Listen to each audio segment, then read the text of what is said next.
Bom,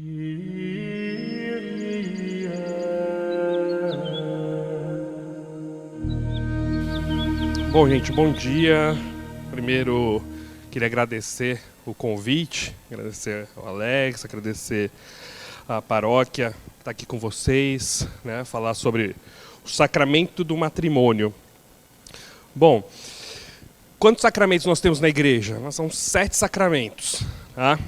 E como é que a gente divide esses sacramentos? Antes de eu começar, tá? Vocês fiquem bem à vontade para interromper, bem à vontade para fazer perguntas, tá? Então, esses 7 sacramentos, né? Como é que o catecismo divide os 7 sacramentos da igreja? Então, primeiro nós temos os sacramentos da iniciação cristã, que são o batismo, a primeira Eucaristia, sendo que a Eucaristia ela é um sacramento, né? Todas as vezes que nós recebemos a Eucaristia, então a primeira Eucaristia é a primeira vez que a gente recebe a Eucaristia, né? Então nessa ocasião é um sacramento da iniciação, e a confirmação, também chamada de crisma, porque o nome do óleo usado é o crisma, né? Esses 3 são os sacramentos da iniciação. É muito importante a gente reparar, pensar nisso, porque as pessoas acham que são batizadas quando crianças, quando nascem, fazem a primeira Eucaristia, crianças maiorzinhas, depois, geralmente adolescência, o adulto recebe a crisma e terminaram, né? E, na verdade, está começando. Os 3 são a iniciação cristã. Bom, depois nós temos os sacramentos de cura, tá? Propriamente a confissão e a unção dos enfermos. E a unção dos enfermos, né, a cura... Aqui a gente está falando da cura principalmente espiritual, embora ela possa, sim, ter efeitos físicos. E aí foram 5, faltam 2. Os outros 2 quais são, né? O matrimônio, que a gente vai falar hoje, e a ordem. E esses 2, como é que o catecismo chama, né? O catecismo chama de sacramentos do serviço da comunhão. Então, o matrimônio e a ordenação, a ordem, são sacramentos para o serviço. Então, a pessoa recebe para servir. Na ordem, isso é muito evidente, né? Porque né, os diáconos, os presbíteros, né, os padres e os bispos, eles servem a comunidade, né? Servem a igreja, servem a comunidade, então isso é muito claro com o sacramento do serviço. Mas é importante a gente olhar para o matrimônio com esse olhar, né, que é um sacramento do serviço. Então, quando você recebe, ou quando alguém recebe o sacramento do matrimônio, assim como um homem recebe o sacramento da ordenação e ele está se dispondo para servir, o matrimônio também. Então é importante a gente já olhar por essa ótica, né? Então eu vou servir. Eu vou servir quem? Eu vou servir a minha esposa, eu vou servir o meu esposo, eu vou servir os meus filhos, eu vou servir a minha família, a minha casa, vou servir também a igreja. Tá? Então é um sacramento para servir. Isso é um ponto muito importante. E para receber esses 2 sacramentos, seja da ordem ou seja do matrimônio, é importante a pessoa ter vocação. Porque é uma missão que você é chamado, vocado, né? Vocária, vocação. E as pessoas elas pensam assim, é normal a pessoa, né, nasce, cresce, chega um momento que ela tem uma crise vocacional e ela fala, será que eu tenho vocação para o sacerdócio? Será que eu tenho vocação para a vida religiosa? Eu não tenho vocação para a vida religiosa, não tenho vocação para o sacerdócio, eu não tenho vocação para nada, então eu vou casar, né? É o que sobrou. Porque se eu tivesse vocação, eu seguiria para servir a igreja. Não, isso não é verdade. Porque a pessoa, para casar, assim como um homem precisa se questionar se ele tem vocação para o sacerdócio, para o diaconato, né, para o sacramento da ordem, o homem e a mulher também deveriam se questionar se tem vocação para o casamento. Por quê? Assim como nem todo homem tem vocação para o sacramento da ordem, né, nem toda pessoa, homem ou mulher, tem vocação para o sacramento do matrimônio. Às vezes a pessoa não tem vocação. E também é chamado à santidade, como todos os cristãos, né, como todos nós somos chamados à santidade segundo a sua vocação. Então existem, por exemplo, leigos, os celibatários. Existem várias pessoas que são leigas, que se consagram ao serviço sem votos religiosos, então não são religiosos, não são sacerdotes, não são casados, porque o caminho vocacional é outro. Tá? Então existem, mesmo dentro da igreja, existem outros caminhos que não são o sacramento da ordem ou o sacramento do matrimônio ou até a vida religiosa. Tá? Não existe só esses 3 caminhos dentro da igreja. Então, a primeira coisa é isso, né? O casamento não é algo natural.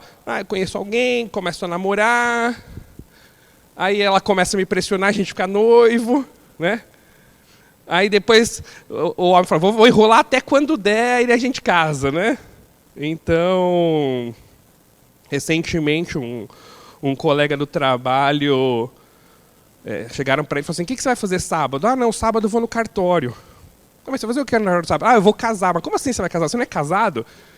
Não, a gente é casado, tá, mas a gente nunca casou no papel, agora eu não consegui enrolar mais, a gente vai lá passar no cartório e casar. Assim. Então, é isso. O casamento é o que sobra, o casamento é só uma celebração, é só pro forma, é só para dizer, pronto, agora é mais uma etapa da vida. E não é isso. Não é isso. A gente vai ver que o sacramento do matrimônio não é isso. E não é qualquer um que pode receber o sacramento do matrimônio, ou deveria, porque você precisa ter vocação para casar. Tá? Então, isso é um ponto importante. E essa vocação, para que eu esteja disposto, para que eu esteja disponível, para que eu tenha forças para servir. Então, ao receber o sacramento do matrimônio, eu tenho que estar muito claro, ou se eu já recebi, né? Eu tenho que estar muito claro que eu estou para servir. Bom, se a gente pegar o Código de Direito Canônico, ele fala assim sobre o matrimônio, né? A aliança matrimonial, pela qual homem e mulher constituem entre si uma comunhão. Então, a primeira coisa que eu queria destacar aqui, né, é comunhão. Comunhão. Então, aliança matrimonial, pela qual homem e mulher constituem entre si uma comunhão da vida toda. Então, da vida toda. É ordenada por sua índole natural ao bem dos cônjuges. Então, vamos colocar aqui, bem dos cônjuges. Tá? Ao bem dos cônjuges e a geração e educação da prole. Então vamos colocar aqui, geração e educação. Colocar dos filhos, né? Aqui o Código de Direito Canônico ele coloca prole, mas assim, tá falando dos filhos, né? E foi elevada entre os batizados à dignidade de sacramento por Cristo Senhor nosso. Então aqui nós temos sacramento. Então isso aqui, se eu não me engano, é o primeiro cânone do Código de Direito Canônico que fala sobre o matrimônio, o cânone 1055, parágrafo 1º.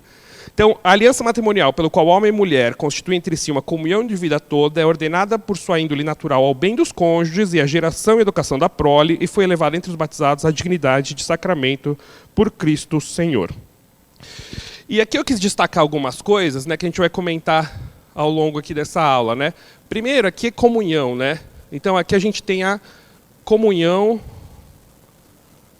de vida. Opa! Comunhão aqui, ficou meio... Letra de médico aqui, tá complicado, né? Comunhão de vida. Aliás, eu não me apresentei, me chamo Alberto, sou médico, né? Devia começar me apresentando, né? Para quem não me conhece. Sou médico psiquiatra e tenho também formação em sexologia e também trabalho, né, ajudando a igreja não só em aulas de formações, mas também como perito em 3 tribunais eclesiásticos nas causas de nulidade matrimonial. Então, o Interdiocesano de São Paulo, que são várias dioceses, o de Osasco e o de Santos. Bom, então tá. Então aqui comunhão de vida, da vida toda, né? Aqui a gente tira a indissolubilidade. Opa. Indissolubilidade e fidelidade. Porque se é da vida toda, significa até o final da vida, indissolúvel, e se é da vida toda, é só para uma pessoa. Não tem como eu me dar inteiro para mais de uma pessoa. Então, a fidelidade. Tá? E a geração e educação dos filhos, aqui a gente tem a abertura à vida.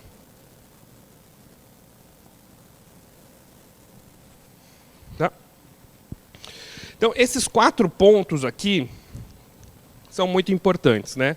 Comunhão de vida, indissolubilidade, fidelidade e abertura à vida, a gente tira aqui desse artigo, né? E uma coisa que eu vou falar depois, isso está voltado ao bem dos cônjuges, eu coloquei aqui no meio, eu vou falar isso mais para o finalzinho. Agora, o casamento, ele já existia a união, é o casamento natural. Ela foi elevada à dignidade de sacramento por Cristo. Tá? Então, a gente pega lá no livro do Gênesis, capítulo 2, versículo 18, depois versículo 21 a 24. E o Senhor Deus disse, não é bom que o homem esteja só. Vou providenciar um auxílio que lhe corresponda. Então, Deus olha para o homem e fala, olha, não é bom que ele esteja só. Né? Então, o Senhor Deus fez vir um sono profundo sobre o homem, o qual adormeceu. Tomou um lado dele, eu já vou falar essa palavra lado, e fechou a carne no seu lugar. E do lado que tomara do homem, o Senhor Deus formou a mulher e trouxe ao homem. E aí é a primeira poesia, a primeira declaração de amor que a gente tem na Bíblia, entre várias, né?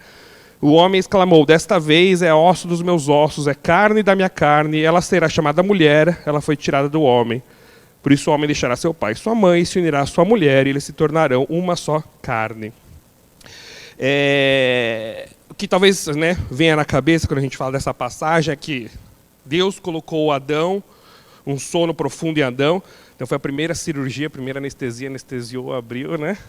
E tirou uma costela, né? Então Eva veio da costela de Adão. E se a gente for pegar o original hebraico, a palavra que é usada é tetzla. Tá? A palavra que está no original é tetzla.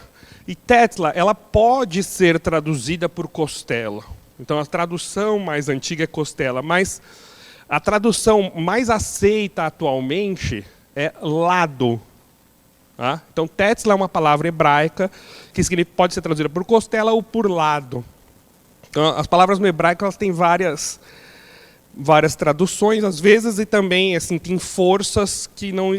Uma palavra, às vezes, tem uma força muito grande que não tem em português, né? Então, às vezes, é difícil traduzir. Mas, então, assim, o que o autor sagrado ele quer dizer quando tomou um lado, quando tirou Eva do lado de Adão? Porque Eva não foi tirada dos pés de Adão, porque ela não é inferior. Eva não foi tirada da cabeça de Adão, porque ela não é superior, ela foi tirada do lado, ou seja, igual dignidade. Então o autor sagrado dizendo que Eva foi tirada do lado de Adão, significa isso, né? Que são iguais. E Adão exclama, né? Dessa vez sim, é osso dos meus ossos, carne da minha carne, ela é igual a mim. Então essa questão dessa dignidade, né? Às vezes a gente vê na internet vê de tudo, né? E aí a gente vê esses movimentos aí falando, não, porque a mulher não é menor que o homem, não sair da costela de Adão. Bom, mas você está falando justamente o contrário, vai estudar antes de falar as coisas, né? Porque justamente você falando que você a mulher sai do lado de Adão dizendo que os dois são iguais, em dignidade. Né? Então a mulher não é nem inferior nem superior ao homem. Tá? São iguais em dignidade. É isso que o autor sagrado fala, justamente isso.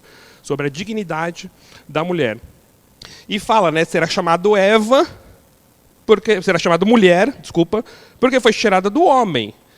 Também isso a gente não entende muito em português, mas na verdade, né, se a gente for para o original, será chamado Ishá, porque foi tirado do Ish. Então, ish, homem, isha, mulher. Tá? Então, é um jogo de palavras que não faz muito sentido no português, mas faz no original hebraico, ish, isha. Tá? Então, aqui já existe a primeira união, a questão da dignidade da mulher, da dignidade do homem, né? Já existia a celebração, né? Em tempos antigos, antes da vinda de Cristo, as pessoas já se davam em casamento, e inclusive, uma coisa que o Dom Mauro gosta de perguntar muito, né? Ele fala assim, existe o divórcio na Bíblia? Né? O Dom Mauro pergunta. E a resposta é sim, existe. Né? E temos lá, né, o divórcio estabelecido por Moisés. Isso, inclusive, essa passagem, se eu não me engano, agora me falha a memória, capítulo 24 do livro do Deuteronômio. Tá? Se não me falha a memória. Eu sei que é o capítulo 24, agora, Deuteronômio, acredito que seja Deuteronômio, pode ser que seja Levítico, tá? 24, mas acho que tenho quase certeza que é Deuteronômio. Deuteronômio, né? O pessoal aqui, meus assessores confirmaram, então tá bom de memória aqui, Deuteronômio 24. E essa passagem que está na Torá, o Deuteronômio faz parte da Torá hebraica, né? Os fariseus perguntam a Cristo sobre essa passagem. Então está lá em Mateus, Evangelho de São Mateus, capítulo 19, versículo 3 a 9. Alguns fariseus aproximaram-se de Jesus para pô-lo à prova e perguntaram, é permitido ao homem repudiar sua mulher por qualquer motivo? Ele respondeu, nunca lestes que o Criador desde o princípio os fez homem e mulher e disse, por isso o homem deixará seu pai e sua mãe, se unirá a mulher e todos os tornarão uma só carne, e se tornarão uma só carne? De modo que eles já não são dois, mas uma só carne. Né? A comunhão de vida. Aqui. Portanto, o que Deus uniu, o homem não separe. Então, eles perguntam para Cristo se o homem pode se separar, e Cristo responde com aquela passagem de Gênesis que eu li, que é do capítulo 2. Tá? Ele cita aquela passagem, né? O próprio Cristo cita, o Gênesis também faz parte da Torá hebraica. Ele fala, não, é uma só carne, deixará seu pai e sua mãe se tornarão uma só carne. Então, Cristo fala assim, não existe o divórcio. E aí os fariseus falam, opa, será que esse homem conhece mesmo a lei, conhece a Torá? Porque ele está falando que não tem, mas aí eles citam Deuteronômio 24 para Jesus. Né? Eles falam, como então Moisés mandou dar documento de divórcio e repudiar a mulher? Tu fala, não, mas está lá, Moisés falou que podia. Está falando que não, mas Moisés falou.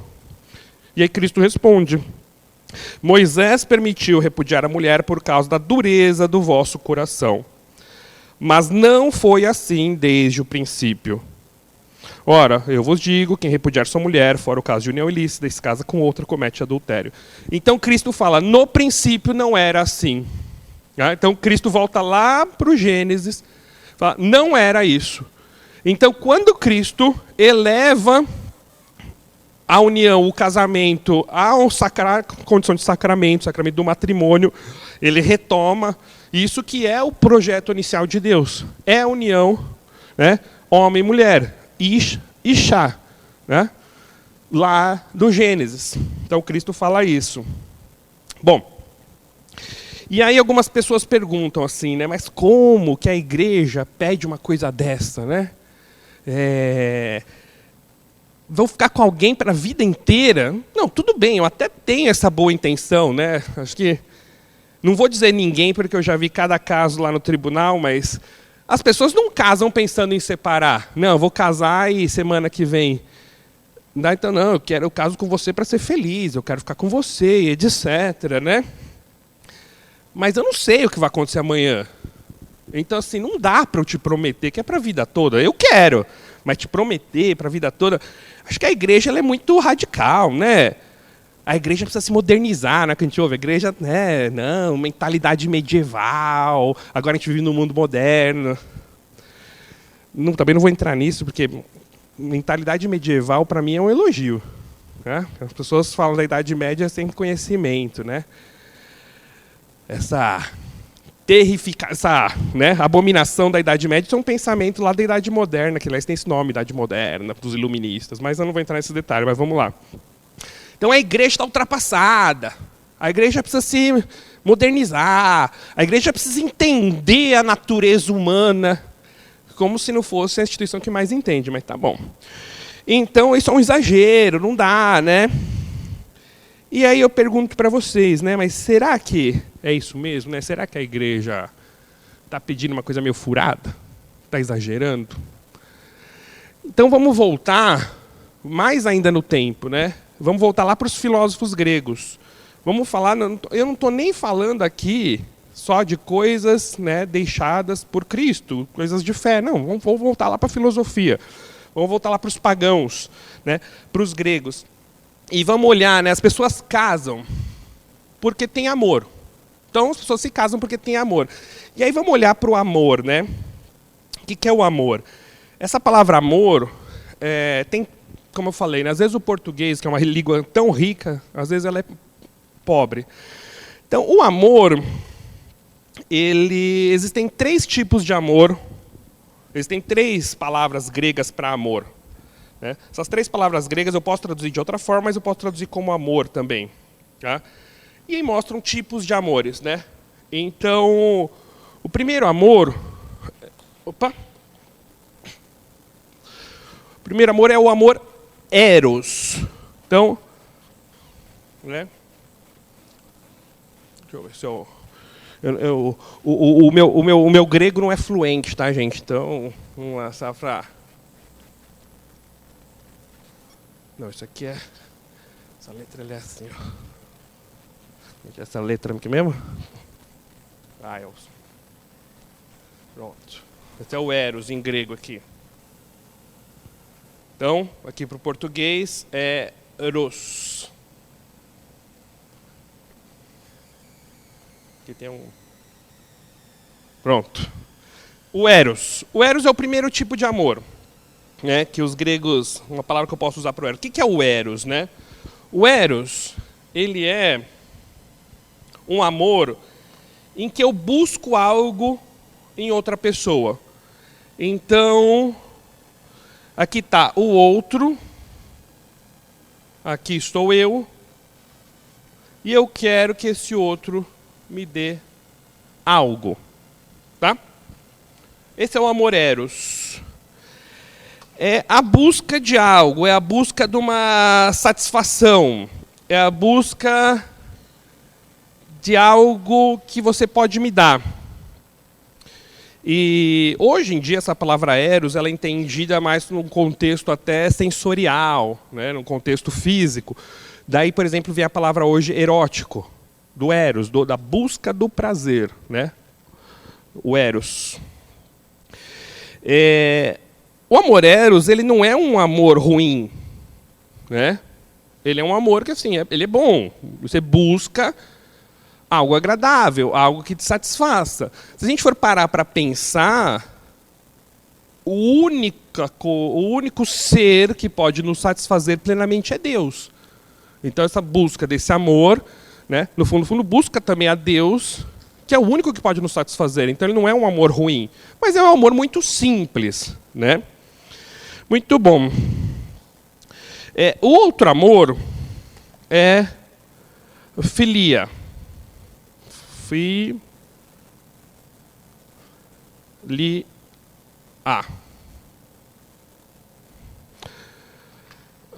Aqui a gente tem o filia. Só para manter a mesma cor, né? Eu não tenho toque não, mas é só para manter a mesma cor aqui. Então, filia. Homofilia, aqui eu tenho o outro, e eu estou aqui. Sim, eu quero que o outro ele me satisfaça, mas eu também dou alguma coisa em troca. Tá? É uma troca. Então, filia, muitas vezes essa palavra, filia, ela é traduzida como amizade. Né? Ou amor mesmo, né? Então, por exemplo, filosofia... filosofia, sofia é sabedoria. Então, filosofia é o amor à sabedoria, a busca da sabedoria, né? Essa é a tradução. Então, muitas vezes, filia ele é traduzido também como amizade, um amor de amizade. Por quê? Porque eu quero algo do outro, o outro me dá algo, mas eu dou algo em troca também. Né? E, bom, quando a gente olha para esses dois amores, né, Eros e a filia, a filia ela é um pouco superior, né? Porque, tudo bem, eu não estou só interessado em receber, mas eu também dou algo em troca. Mas são amores que, a partir do momento que o outro para de me entregar aquilo que eu quero, ele não se sustenta. Tá? E aí, nós temos o terceiro tipo de amor. Né? O terceiro tipo de amor, que é o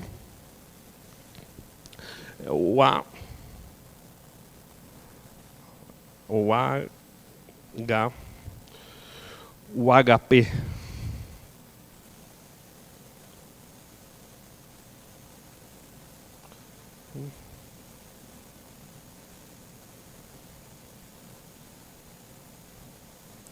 O amor ágape é o terceiro tipo de amor. Aqui eu tenho o outro, eu estou aqui, e eu me dou ao outro, independente do que eu recebo. Eu me dou.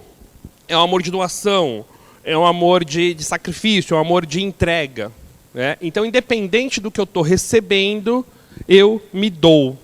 Essa seria, né, o amor ágape. Então, eros, filia, ágape, são palavras gregas que eu posso simplesmente traduzir por amor, mas que existe um significado por trás delas. Né? No ágape, eu tenho essa doação. Independente do que eu recebo, eu não estou preocupado com o que eu recebo. Né? É o contrário do eros. Se a gente for pensar, né, o que a gente considera como amor, né? Então, se a gente pare e pense numa pessoa que te amou incondicionalmente. E até se a gente sair para ir na rua perguntando, dá um exemplo de alguém que ama, né? A gente pensa numa mãe. Então, quando chega o dia das mães, né? Quando chega o dia dos pais, é comercial, sei lá, de carro, de luta, de gente se jogando na lama, sei lá. Agora, da mãe é sempre amor. A mãe é amor, a mãe é coração, né? E, então, mãe é o sinônimo de amor, mais até que o pai. Por quê? Por que que mãe é sinônimo de amor? Qual é o amor que uma mãe tem pelo seu filho? A mãe, ela busca o que te dá prazer. A mãe busca satisfação, mas assim, né, eu até faço pelos meus filhos, quer dizer, eu até dou para os meus filhos, mas eu quero algo em troca. Ou a mãe, ela se doa incondicionalmente, independente do que o filho, né, lhe dê. Então, às vezes a gente vê, né, na televisão, vê essas questões, né, as mães que às vezes um filho cometeu um crime, por exemplo. O filho cometeu um crime e a mãe fala, olha, eu sei, meu filho é culpado, meu filho vai pagar, meu filho tem que pagar por isso, mas assim, ela está do lado do filho. Né? Então, muitas vezes você vê, né, o pai até abandona, etc., mas a mãe está lá. Né? A mãe, independente do que o filho faça, a mãe está lá. A gente não precisa de exemplos também tão trágicos, né? Só a gente olhar, né, um bebê que chora à noite. A mãe levanta e vai acudir o seu bebê, vai trocar a fralda, vai dar a mamadeira. O pai vira para o lado e ronca. Né?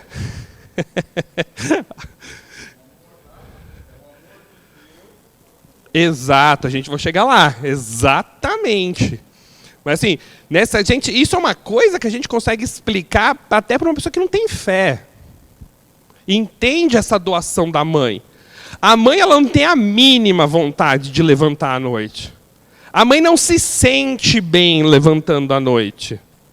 Ela não faz isso por prazer. Se ela pudesse escolher, ela viraria para o lado e dormiria. Mas ela vai. Isso é ágape. E aí é como o senhor falou, né? Se a gente olhar o amor de Deus pelo ser humano, é um amor totalmente ágape. Primeiro que Deus não busca satisfação, porque Deus não precisa de satisfação, porque Deus é a glória perfeita, a felicidade perfeita. Deus é perfeito. Né? Eu brinco assim, que se Deus, né, pudesse ter dor de cabeça, ele criou o homem só para ter dor de cabeça. Né? Porque Deus, o homem... Né, São Boaventura coloca assim, né, na sua Secundum Librum Sentenciarum. Deus criou todas as coisas não para aumentar sua glória, mas para manifestar a glória e para comunicar a sua glória. Então Deus não criou nada para aumentar a sua glória, porque sua glória já é infinita, sempre foi. Ele cria para manifestar essa glória, para compartilhar essa glória. Deus é a felicidade infinita. E Deus, no seu amor, cria o homem para que possa usufruir da sua felicidade. Né? Então não acrescenta nada a Deus. Deus não precisa da sua oração. Deus não precisa da sua oração. É você que precisa rezar. Percebe? Quando nós falamos, vamos dar glória a Deus, você não está dando glória nenhuma a Deus, porque isso é impossível, porque Deus tem glória infinita. Como é que você vai somar água ao infinito? Percebe? É claro que nós damos glória a Deus, e louvamos a Deus, e devemos fazer isso, porque isso é um dever de justiça. Deus merece que nós demos glórias. Deus merece que nós lhe adoremos. Mas ele não precisa. Então não é algo, uma coisa, não é uma caridade que a gente faz a Deus. Não está na virtude da caridade, está na virtude da justiça. É justo. Né? E isso até é dito lá no prefácio da oração eucarística. É justo e necessário. Né? Então é importante. Então é um amor totalmente ágape. Deus não precisa da gente. A gente que precisa de Deus. E Deus cria para que a gente usufrua de sua felicidade. São Tomás de Aquino tem uma frase, né? Aperta mano claves amores, criatura prodierunt. Aberta a mão com a chave do amor, as criaturas surgiram. Então o que abriu a mão de Deus para que fosse feita a criação foi a chave do amor. E o amor ágape, é isso que abre a mão de Deus para a criação. Quando a gente pensa em Cristo na cruz, o que Cristo recebia na cruz? Porque Cristo recebia coisas na cruz, né? Recebia insultos, recebia cusparada, recebia escárnio, recebia dor. E Cristo estava ali. Doação total. Né? Então esse é o amor mais sublime. Né? Então, os três amores são amores bons, não são ruins, mas existe uma hierarquia clara aqui, né? De amor. Né? Então, o que se pede é o amor ágape para os cristãos. Inclusive, se a gente for pegar, né, o Novo Testamento, a palavra utilizada, o Novo Testamento ele foi escrito em grego. E a palavra original do Novo Testamento para amor, na maior parte das passagens, é ágape. Aquele famoso hino de São Paulo, na primeira carta aos Coríntios, no capítulo 13, né? Se eu falasse a língua dos homens, todo mundo conhece. Se não conhece a primeira carta aos Coríntios, conhece a música do Legião Urbana. Né? A palavra que São Paulo escreve no original é ágape. Quando ele fala, se eu não tivesse amor, se eu não tivesse ágape, essa é a palavra que São Paulo escreve no original. Tá? É o amor dos cristãos. Né? Uma outra coisa importante para a gente entender isso é entender que amor não é sentimento. Isso é uma coisa que as pessoas confundem muito. Os animais têm sentimentos. Então, o animal, o seu cachorrinho, o seu gatinho, ele tem medo, ele, né, fica feliz, né, feliz no sentido de alegria, né? Então, assim, o animal ele tem sentimento. E nós, como animais, nossa parte animal, nós também temos, né? Sentimentos. Mas o animal, ele não tem... O que nos diferencia dos animais é a nossa racionalidade. Então, o animal, ele não tem a natureza racional. A natureza racional só os seres espirituais têm. Então, Deus, é o ato de ser puro. Os anjos, né, os anjos eles têm inteligência e vontade, e por isso têm liberdade, por isso alguns anjos pecaram, que são os demônios. Né? E o homem, Deus fez uma mistura ali, né? Pegou a parte material dos animais e pegou a parte, né, a inteligência e vontade dos seres espirituais, e infundiu a alma. Então nós temos a inteligência e vontade, por isso nós temos a natureza racional, por isso nós somos livres, os animais não são livres. E nós temos a capacidade de amar. Os animais não amam. Não quero decepcionar ninguém, falando, achar que o seu cachorrinho não te ama, mas não ama. Ele gosta de você. Né? Mas o animal não é capaz de amar, porque o amor é racional. A paixão é sentimento. São Tomás fala assim na sua Suma Teológica, né, no Tratado sobre a Caridade. Há duas sortes de apetite, o sensitivo e o intelectual. O ser humano tem dois apetites, o sensitivo e o intelectual. O objeto do apetite sensitivo é o bem apreendido pelos sentidos. Então, o meu apetite sensitivo, ele me atrai aquilo que os sentidos me mostram. Então, eu sinto um cheiro de um bolo, eu falo, nossa, quero comer um bolo. Eu vejo, né, uma comida bonita, aquilo me atrai. Né? Então, os sentidos me atraem meu apetite sensível. Assim como um cachorro. Né? O cachorro, ele sente a comida, ele vê, né? Ele é atraído, ele tem, né, essa atração. Já o apetite intelectual é apreendido pelo intelecto. Então, o meu apetite intelectual, ele é atraído pela minha razão, né? E não pelos meus sentidos. Então, aquilo que eu só posso conhecer pela razão, atrai não o meu apetite sensitivo, mas intelectual. Ora, o objeto da caridade, e aí pode falar o objeto do amor, não é nenhum bem sensível, mas o bem divino conhecido só pelo intelecto. Então, quando a gente fala amar a Deus, e o maior amor que a gente pode ter, e isso nós devemos amar a Deus até por um dever de justiça, como eu falei, nós não conseguimos nenhum tipo de contato sensitivo com Deus. Normalmente, lógico, existem experiências místicas, tal, mas isso é outra coisa, mas a gente não vê a Deus, a gente não toca a Deus, a gente não sente o cheiro de Deus. Parênteses também, né? Lógico que na Santíssima Eucaristia nós temos o próprio Cristo ali presente, né? Mas como o próprio São Tomás diz, né? Visus tatus gustus interfalitur sed audito solo tuto creditur, né? A visão, o tato e o gosto se confundem, mas basta a audição para crer, né? Com certeza. Então tem gosto de pão, tem cheiro de pão, tem textura de pão, mas não é pão, é o próprio nosso Senhor Jesus Cristo ali, né? Uma fecha parênteses. Então, Deus não nos atrai pelo apetite sensitivo, mas pelo apetite intelectual.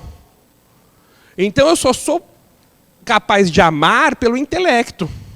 E não simplesmente sair e me sentir atraído por Deus pelo sensitivo.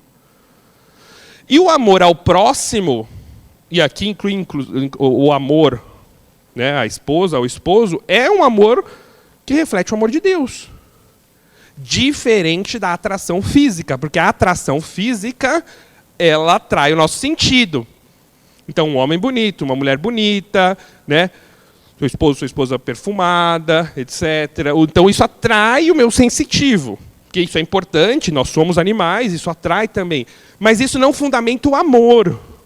Está vendo que isso é muito raso? Né? O amor, ele é intelectual. Então, mas eu não sinto mais nada pela minha esposa, eu não sinto mais nada pelo meu marido. Mas assim, Então, então a união de vocês é uma união animal, né? Só pelo sentido, só pelo raso, né? E a gente está falando aqui do amor intelectual. Tá? Então, outra coisa, né, importante no amor aqui é o intelecto. E não os sentidos. Que também são importantes, mas a base está aqui, né? O amor, ele é uma capacidade racional. E aí eu sou capaz de me entregar. Mesmo que eu tenha sentido, mesmo que eu esteja sentindo o contrário. Uma mãe sente cansaço, mas levanta para cuidar do filho. Cristo na cruz sente dor, mas está lá, Pai, perdoa-lhes porque não sabem o que fazem. Percebe? Mesmo que eu esteja sentindo o oposto, eu sou capaz de me doar ao outro. Tá? Bom, e aí, será que a felicidade, né? Será que eu me doando ao outro eu vou ser feliz? Porque, tudo bem, mas eu quero que me preencham, eu quero as coisas, eu quero ser feliz. A gente acha que a felicidade está no eros, né? Não, a felicidade está aqui na doação. Né? Porque nada me preenche. Nessa vida tudo é parcial ou temporário, só Deus preenche. Né? Então, assim, eu me doar é o que preenche, porque me dá um sentido. E aqui eu cito um psiquiatra judeu, né, o Viktor Frankl. O Viktor Frankl diz assim, no seu livro Um Sentido para a Vida: o homem não pode mais ser considerado apenas como uma criatura cujo interesse fundamental é de satisfazer as pulsões. Como o Dr. Freud queria, né? O Dr. Freud não vou entrar aqui em teoria psicanalítica e etc. e tal, mas não é só falta da satisfação sexual e etc. Não, o homem não é só isso. Né? Viktor Frankl ele fala, né? Ao contrário, o homem revela-se como um ser em busca de um sentido. O homem tem um sentido. Né? Quando eu digo homem, lógico, o homem é a mulher. Né? Compreendo que o ser humano deva sempre estar endereçado, deva sempre apontar para qualquer coisa ou qualquer um diverso dele próprio, ou seja, para um sentido a realizar, para um outro ser humano a encontrar, para uma causa a qual se consagrar, ou para uma pessoa a quem amar. Então aqui eu trago um psiquiatra judeu, né, o Viktor Frankl, que é o fundador da logoterapia, dizendo isso. O ser humano ele busca um sentido, alguém para se dedicar, algo para se consagrar. Então, a felicidade não está no eros, a felicidade está aqui. Então, você quer ser feliz? Segue. E as pessoas estão... Por que é tão fácil, mas tão difícil ser feliz? Porque as pessoas estão aqui, né? Aqui não preenche, é sempre quero mais, quero mais, quero mais, quero mais, e o buraco vai aumentando. É o contrário, meu filho. Por isso, isso a gente vê isso no consultório, né? É o contrário. Tá? É essa dedicação, a felicidade está aqui. Tá? Esse é o caminho. A gente pode olhar para a vida dos santos. Acho que não existe nenhum santo que não tenha sofrido muito ao longo da sua vida. Mas a gente também não acha nenhum santo infeliz. Nenhum.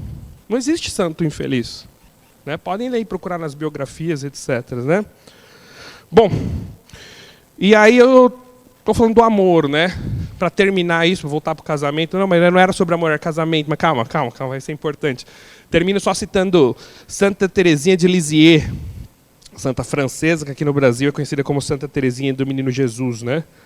Santa Teresinha de Lisieux, nas suas poesias, tem uma poesia que ela se chama Porque Eu Te Amo, Maria, e ela coloca assim: Amer c'est tout donner et se donner soi-même. Amar é tudo dar. Dar tudo, tudo, tudo. Né? Tudo donner, dar tudo. Então não é dar uma parte, não, é dar tudo. É se donner soi-même e depois dar-se a si mesmo. Então é dar tudo e não só qualquer coisa ou material, não, mas me dar por inteiro. Essa é a definição que Santa Teresinha dá. E aí a gente consegue entender, voltando para cá, né, por que no casamento, no matrimônio, eu preciso da comunhão de vida, porque a minha vida inteira é para você, durante toda a minha vida, só para você e totalmente. Tá? Porque o que fundamenta o casamento é o amor ágape. Como eu falei, se eu olhar para cá, a partir do momento que o outro para de me dar, acabou. Então, quando as pessoas hoje, infelizmente, a maioria dos casamentos, o que fundamenta os casamentos é o amor eros e o amor ágape. O amor eros e o amor filia. As pessoas casam com um interesse no outro. E eu não estou falando só interesse financeiro, não. As pessoas casam com interesse, né? Ah, por que você vai casar com fulano? Por que você vai casar com a fulana? Ah, porque ele é bonito, porque ela é bonita, porque ele vai ser um bom pai, porque ela vai ser uma boa mãe, porque ele tem uma carreira boa, porque ela tem uma carreira boa, porque ele é dedicada, porque ela é dedicada. Ou seja, porque ela tem algo para me dar. Eros, filia. A partir do momento que o outro para de me dar, o amor acaba. Você não está sendo tão bom pai assim. Você não está sendo tão boa mãe assim. A sua beleza já foi embora. Você já não tem mais, não me surpreende mais. Eu não tenho mais aquele orgulho, aquela coisa, aquela admiração que eu tinha por você. Nossos interesses agora são outros. Nós não temos mais nada em comum. Eu até gosto da pessoa, mas a gente tem planos diferentes de vida. Vocês já ouviram essas frases? E aí decidimos nos separar. Porque é totalmente compreensível e totalmente lógico e até saudável o término de uma relação que está baseado aqui. É que a igreja não pede isso. A igreja pede isso. E aí, eu que estou dando. Então, independente do que eu receba, eu não vou me surpreender.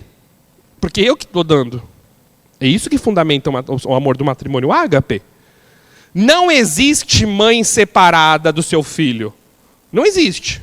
Não existe. Uma mãe que se divorciou do seu filho. Não existe. Do jeito que o mundo está hoje, é até capaz de inventarem isso. Divórcio de filho. Não duvido. Mas não existe. Ah, cadê seu filho? Ah, a gente se separou. Ué, mas como assim? Ah, ele cresceu, ficou feio. Ex-mãe. Não, não. Olha, eu até gosto do moleque, eu quero que ele seja feliz, ele vai arranjar uma outra mãe, né? Ele tá com uma outra senhora, eu fico até contente de ver eles, mas nossos planos, minha carreira, né, ele estava atrapalhando minha carreira. Então a gente foi lá no cartório, fez lá um divórcio de filho e pronto. Eu sou ex-mãe. Não existe isso. Né? Tudo bem, pode até ser, olha, não falo mais com meu filho, a gente brigou, a gente etc. Assim como existem irmãos que não se falam mais. Né? Não, eu não falo mais com meu irmão, não tenho mais contato com ele, perdi totalmente a relação. Mas não é ex-irmão. Então uma relação familiar não permite o divórcio. E eu não estou falando de permitir legalmente, eu estou falando logicamente. Né? Ninguém se separa do seu irmão, ninguém se divorcia do seu irmão, ninguém se divorcia do seu pai, da sua mãe. Você pode se separar é uma coisa, divórcio é outra. Né? Porque não tem como você romper um laço familiar. E esse laço ele deveria estar fundamentado aqui. Mas mesmo assim, um laço familiar não tem como romper. Então o que se pede aqui será uma só carne, é esse laço familiar, que não tem como romper. Né? Aqui parece muito mais uma sociedade. Essa semana no consultório eu ouvi de uma paciente que falou assim, o meu casamento parece uma sociedade. E é mesmo. Aqui é sociedade. Eu me uno com outra pessoa com um fim. A partir do momento que esse fim... Então a gente monta uma empresa para ter lucro. Se a empresa parou de dar lucro, a gente desfaz a sociedade. A gente se divorcia. Então, assim, é totalmente compreensível você terminar uma sociedade que se baseia no interesse. É totalmente compreensível um divórcio de um amor eros e uma amor filia. Mas no ágape isso não existe. Casamento não é sociedade. Casamento é família. Ágape.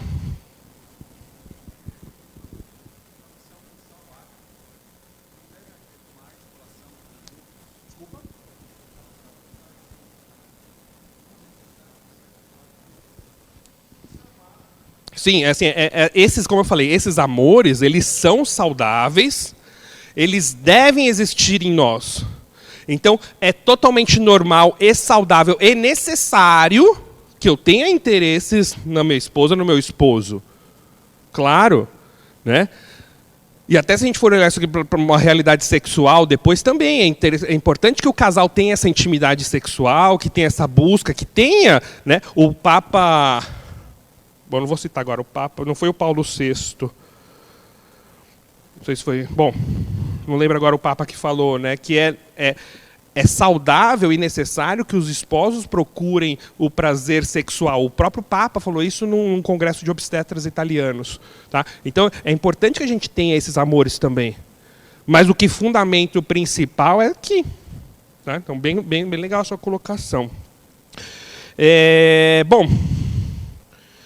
O catecismo diz assim: o vínculo matrimonial é, pois, estabelecido pelo próprio Deus, de modo que o matrimônio realizado e consumado entre batizados jamais pode ser dissolvido. Então a gente tem não só, e aqui eu estou explicando de uma forma racional, de uma forma filosófica, a questão ilógica do divórcio, mas a gente tem que focar aqui, né? O sacramento é indissolúvel. Ele é indissolúvel por conta do sacramento, e a gente vai entender isso um pouco melhor, né? E aí eu quero rapidamente falar desses 4 pontos aqui. Comunhão de vida. No matrimônio tem que ter comunhão de vida, né? São uma só carne, então tem que ser vida em comum. Não quer dizer que as pessoas não tenham que ter vida particular. Particular no sentido de não separadas. A vida é comum, mas o homem e a mulher, cada um tem sua carreira, né? Cada um tem, né, os seus objetivos, mas os seus objetivos, a sua evolução profissional, a sua evolução financeira, tudo isso está alinhado entre os dois. Então, por exemplo, ou o homem ou a mulher recebe uma promoção. Não, eu vou aceitar essa promoção porque vai ser muito bom para mim. Não, mas não tem que pensar que vai ser bom para você. Você tem que pensar o que vai ser bom para a nossa família. Né? Vai ser bom para a nossa família? Sim, legal. Não, então não. Então, comunhão de vida é isso, né?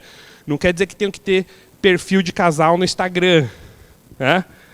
Mas tem que ter vida comum, no sentido de objetivos comuns, de projetos comuns. Tá? Isso é a comunhão de vida. Tá? Vida financeira comum. Não precisa ter conta conjunta no banco, mas não dá para você não saber quanto seu marido ganha, quanto sua esposa ganha. Se vocês não sentam, não sabem quanto que é a renda da casa, quais são as despesas de casa. Ah, não, vamos dividir. Não tem essa de dividir, o dinheiro é um só, o dinheiro é da família. Ah, vai passar no cartão de quem? Tanto faz. Embora as contas são separadas, o dinheiro é da família. Quer ter conta conjunta? Pode ter. Não quer ter conta separada? Tudo bem. É uma questão prática, lógica, sei lá, do que vocês decidirem. Mas a vida é comum. Às vezes tem casais, eu já vi isso, gente. Eu já vi casal que vai viajar, vai no supermercado, primeiro passa a compra do marido, das coisas dele, depois passa a compra da esposa e depois passa a compra da casa para dividirem igual. Eu já vi isso em mais de uma vez. Ah, não, dessa vez eu pago o restaurante, a vez que vem é você. Gente, tanto faz, porque o dinheiro é um só. Não existe mais o seu dinheiro. Isso é uma coisa assim que infelizmente hoje as pessoas não, né? Comunhão de vida é ter vida comum. Tá? Não é, não, vou fazer minha reserva aqui para comprar minhas coisas só, não, sabe? Não... Então não é só questão financeira, mas projetos de vida, questão do tempo. Não, é o meu tempo. Não, quarta-feira à noite é o dia de futebol com meus amigos. O homem, ele pode sair toda quarta-noite para jogar futebol? Não sei. Não sei. Tem que sentar e falar, o que é bom para a nossa família? Isso aqui vai ser bom para a nossa família? Isso aqui vai atrapalhar a dinâmica familiar? É bom que eu tenha o meu tempo de relaxamento, meu tempo com meus amigos, que eu tenho, mas assim, isso vai atrapalhar a nossa... Não, não vai? Legal. Então pronto. É isso. Não quer dizer que você não possa fazer nada separado, que você não possa ter coisas que você faz com seus amigos, mas no fundo, tudo está em acordo com o objetivo da família, com o casal. Entende? É uma coisa muito mais... profunda do que simplesmente prática. Né? E aí cuidado, né, com essa questão de tempo, projetos, vida social e etc. Né? E aí uma coisa que eu sempre falo, né, senha de celular. Bom, e aí, se a pessoa fala, não, o meu celular é minha privacidade. Bom, meu amigo, então você casou errado, né? Primeiro que se a pessoa esconde senha de celular, eu vou deixar claro, a pessoa vai ficar bravo, né, se alguém mas se você esconde senha de celular, meu amigo, coisa errada já tem, né? Vamos ser bem sinceros. Então não tem essa. Não, tudo bem, é esposo, o marido não vai ficar lá, não ficar passando pente fino aqui no WhatsApp da pessoa, né? Mas assim, não tem o que esconder, não tem nada, isso aqui é meu, é o meu cantinho, é minhas coisas, é minha privacidade. Não tem mais essa. Entendeu? É comunhão de vida. É lógico que é saudável que você tenha momentos de descanso, momentos individuais, momentos de lazer, momentos com os amigos, claro que sim. Então, estou falando, não é uma questão prática, é uma questão mais profunda. O quanto isso influencia para o bem ou para o mal da nossa família. Fidelidade também. Né? Fidelidade, se eu estou me doando inteiro, eu estou doando totalmente para a pessoa. Só para uma, não tem como me doar para 2, 3, totalmente. Se é totalmente, é totalmente. É. As pessoas acham, às vezes, que viver a virtude da castidade, e virtude da castidade não tem nada a ver com celibato, as pessoas confundem essas duas palavras. Castidade é a virtude que permite a minha vida, a viver a minha sexualidade de uma forma correta. Seja eu casado ou solteiro. Então, todo mundo tem que ter a virtude da castidade. Tá? E viver a castidade no matrimônio é ter uma vida sexual saudável e fiel. Entre outras coisas, né? Mas as pessoas acham que viver a castidade depois do casamento fica mais fácil. Não fica mais fácil. Toda virtude precisa de esforço. Não fica. Então, se não vigiar, se não tomar cuidado, né? Cristo fala aqui, em São Mateus, capítulo 5, ouviste o que foi dito, não cometerás adultério, porém vos digo, todo aquele que olha para uma mulher cobiçando, já cometeu adultério com ela em seu coração. Então a infidelidade ela nasce do coração, ela nasce aos poucos, né? Então essa questão dos olhares, né? Tinha um amigo que falava assim para mim, não, mas eu não sou infiel, eu só estou admirando as belezas que Deus colocou no mundo. Meu amigo, você gosta também que sua mulher fica admirando as belezas do mundo também? Então assim, né? Primeiro assim, pensar no que o outro, né?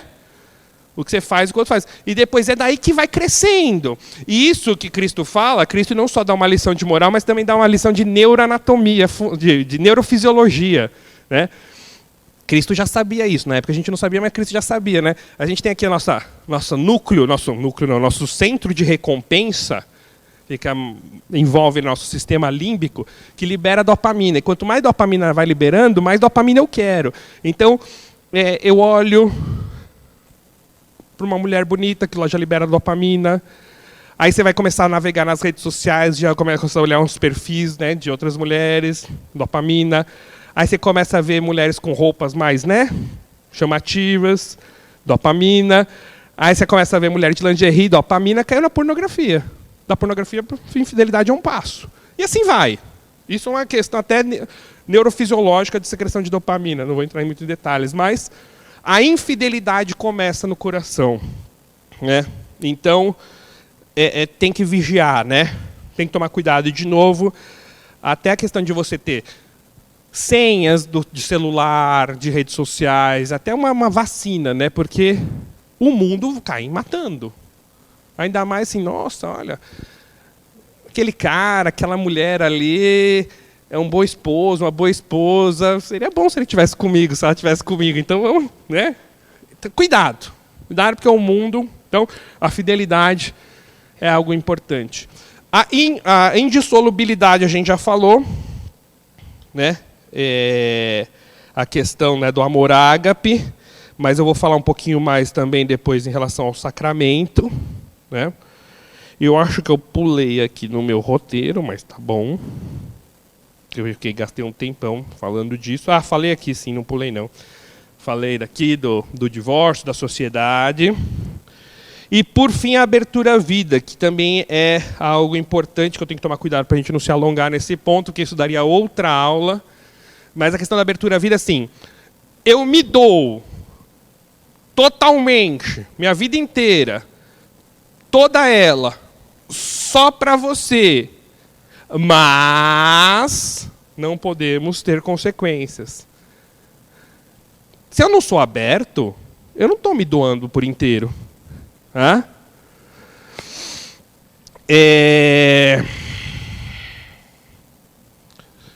Estou de olho aqui no tempo, que eu não quero me estender muito, mas deixa eu explicar uma coisa que é importante aqui. Toda espécie animal, isso inclui desde o gafanhoto até você, toda espécie animal, ela tem duas necessidades, né? A necessidade de se alimentar e a necessidade de reproduzir.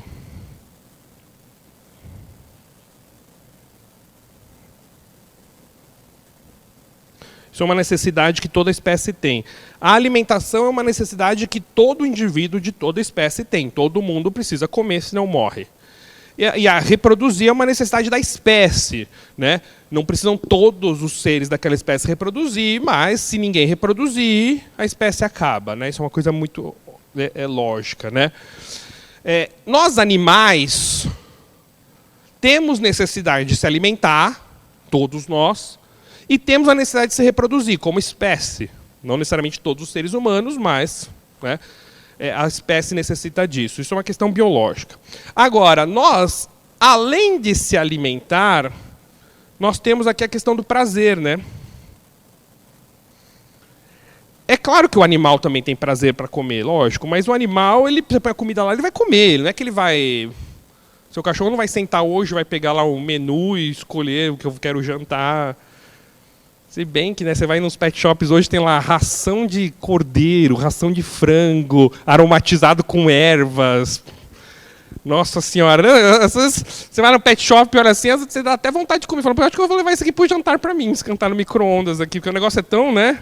Carré de cordeiro aromatizado na laranja, sei lá. Vai nos pet shops pra você ver se não tem essas coisas, mas tudo bem. Mas o homem tem essas necessidades também.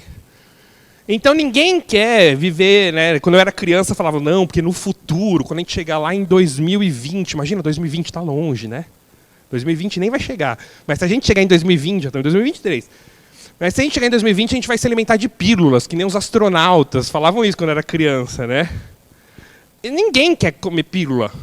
Você quer ir num bom restaurante, uma boa comida, tá? Então você quer o prazer também. Isso é bom. É bom, todo mundo aqui vai, né, querer um bom almoço, um bom jantar, né? Agora, o que vocês me diriam de uma pessoa que só busca o prazer da alimentação? A pessoa vai num restaurante e aí a pessoa come, e aí para ela continuar comendo mais, ela vai no banheiro, vomita e volta para a mesa para comer mais. Os romanos faziam isso. Então existiam lá os vomitórums, que tinham penas de avestruzes, porque ele pegava a pena e enfiava na garganta para ele poder vomitar e voltar para comer. Eram banquetes de dias, ficavam dias comendo. Porque eles comiam e vomitavam, né? Hoje, se a pessoa come, depois vai no banheiro e vomita porque ela não quer engordar, isso é uma doença, né? A gente está falando aqui da bulimia. Todo mundo concorda que buscar isso aqui, apenas, sem isso aqui, é doentio. Todo mundo concorda. Acho que ninguém discorda disso. No caso da reprodução, nós temos, sim, a questão do prazer. De novo, o animal ele tem, mas o animal ele não busca o sexo pelo prazer. Ele busca pela reprodução, né? Mas nós também temos aqui a questão da união. Então, São João Paulo II fala, né, que quando o noivo e a noiva, marido e mulher, na frente do padre falam, eu te recebo como minha esposa, eu te recebo como minha esposa, que isso se concretiza na cama, no leito conjugal. Quem fala é São João Paulo II, essa união, eu te recebo como minha esposa, como meu esposo, aonde eles vão se receber e se doarem é na cama. Isso quem está falando é São João Paulo II. Então existe essa união. E existe o prazer. Então o prazer sexual não é algo pecaminoso. É algo bom e necessário.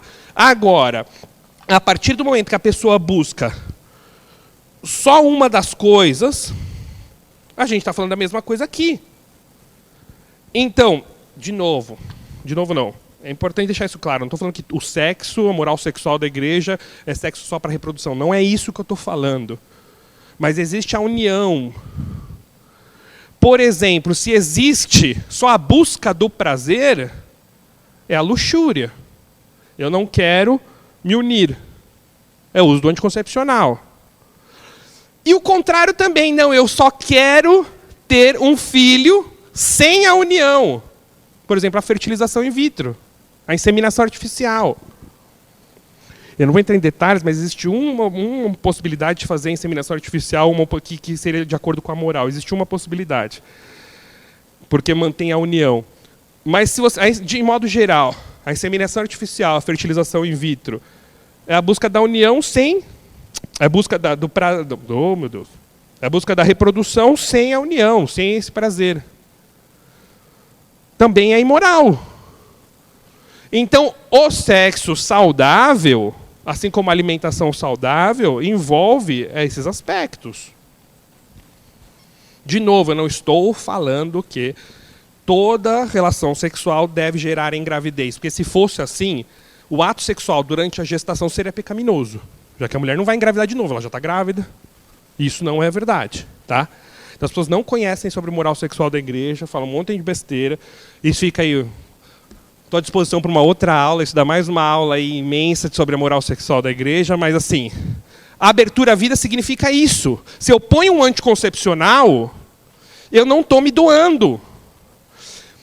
Tá, mas e os casais que não podem ter filhos no sentido de eu não posso porque eu não tenho dinheiro, não tenho mesmo dinheiro, não é questão de egoísmo, eu não posso porque eu tenho uma doença, seja física ou mental, ou psíquica, eu tenho uma contraindicação médica para não ter filhos. Existem os métodos naturais que não ferem a união. E método natural, quando a gente fala método natural, as pessoas falam assim, ai, tabelinha, tem no século XXI, o cara vem falar de tabelinha. Não, tabelinha é um método. Existe o método de Creighton, método de Billings, método da saliva, né? Método térmico, a tabelinha tem um monte de método, um monte que as pessoas não conhecem, um monte. A eficácia do método Billings e do método Creighton beira os 99%. Né? Só a título de curiosidade, a eficácia da tabelinha é 75%. Não é tão baixa assim. Não é nem de tabelinha que a gente está falando aqui. Camisinha, 80%. Pílula, 90%. DIU, 99%, que é abortivo. DIU é abortivo. Ou seja, a gente está falando de um método Creighton e Billings, 99%, comparado ao DIU. E é um método natural que não tira a união do casal. Mas tá bom, vamos lá. Então, a abertura à vida é isso.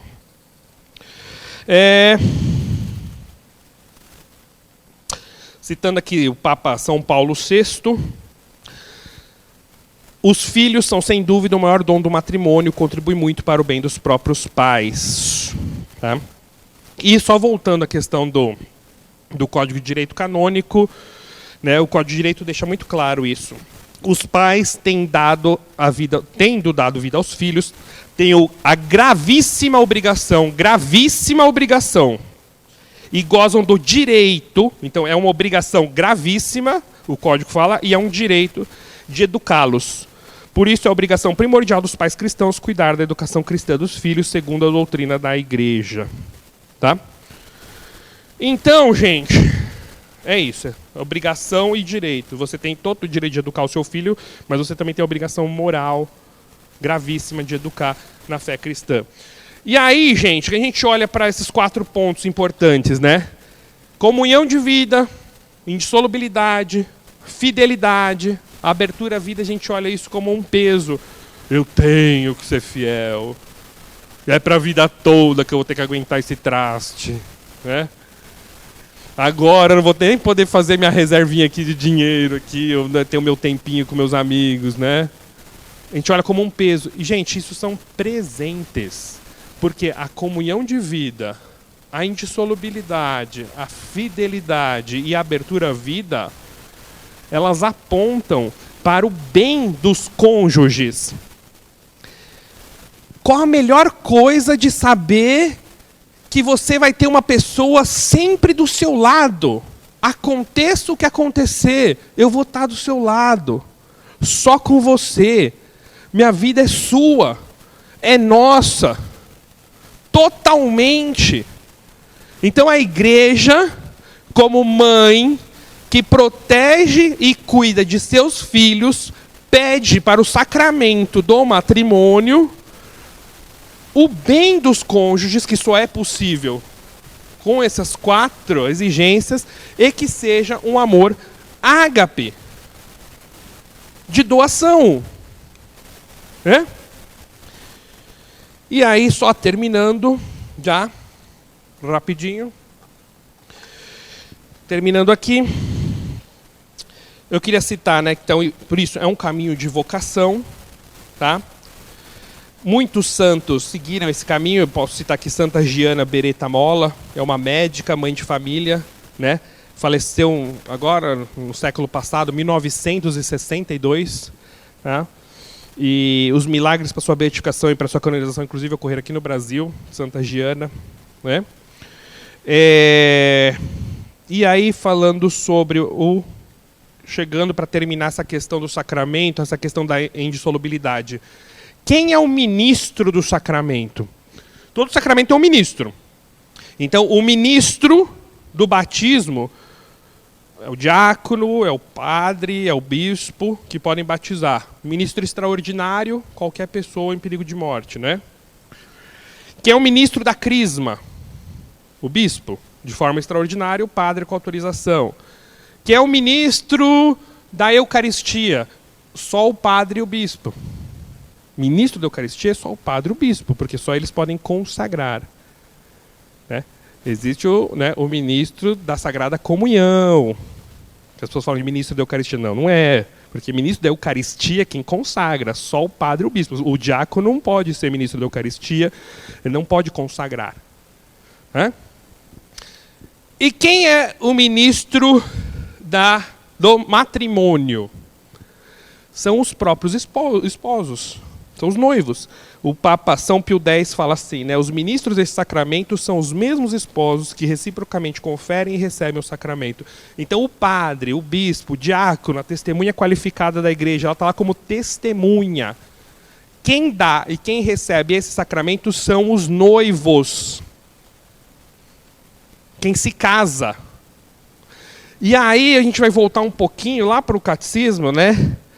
O que o catecismo fala dos sacramentos? Celebrados dignamente na fé, os sacramentos conferem a graça que significam. São eficazes porque neles age o próprio Cristo. É Ele que batiza, é Ele quem atua nos sacramentos, a fim de comunicar a graça significada pelo sacramento.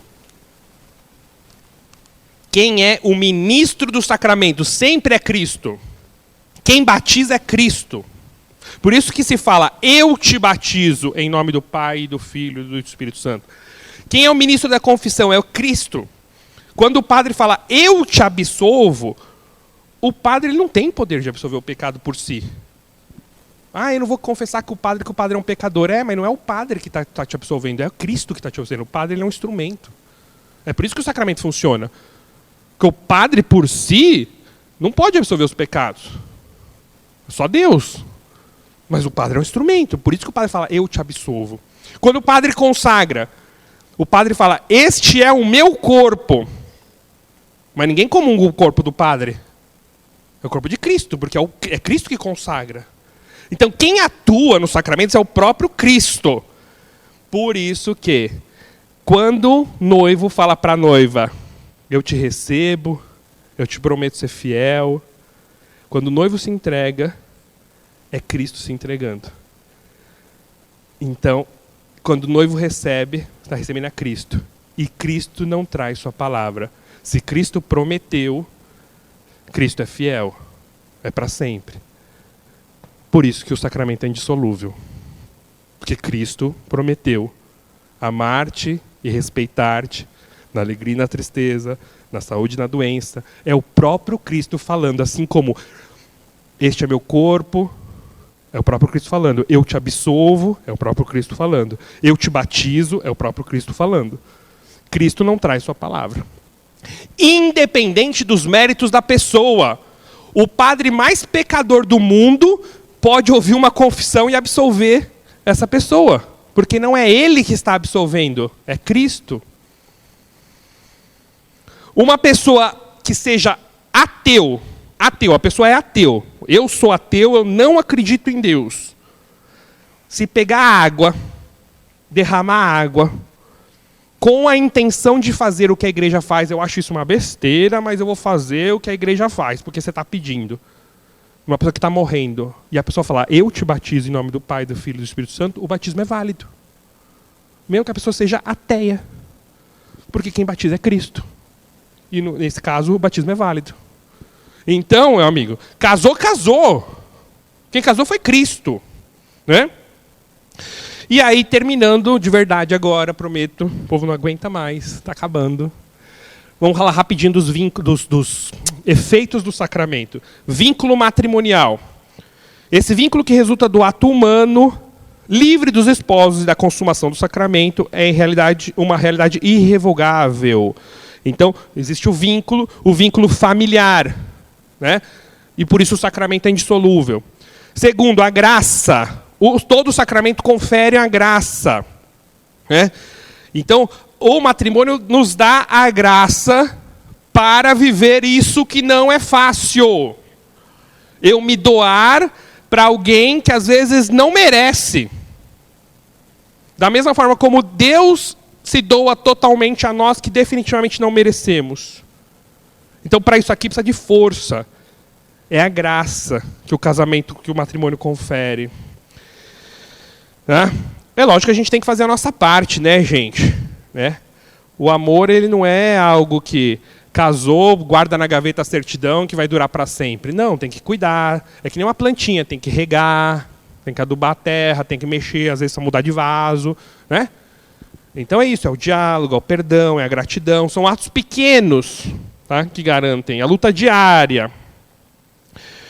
E, para terminar, uma coisa que pode gerar dúvida, a questão de nulidade matrimonial. Mas você está falando aí que é indissolúvel, mas eu já fui em um casamento de uma pessoa que já tinha casado na igreja, ela entrou no tribunal, anulou o casamento e casou de novo. Isso não existe. Existe sim, eu já fui. Não, gente, não existe anulação de casamento. Existe reconhecimento de nulidade. Dependendo se o casamento não foi celebrado de forma correta, se tinha algum impedimento que não foi visto antes, ou se não teve, principalmente, esse é o principal ponto dos processos de nulidade, o consentimento não foi válido. O consentimento é quando a pessoa se dá um ao outro.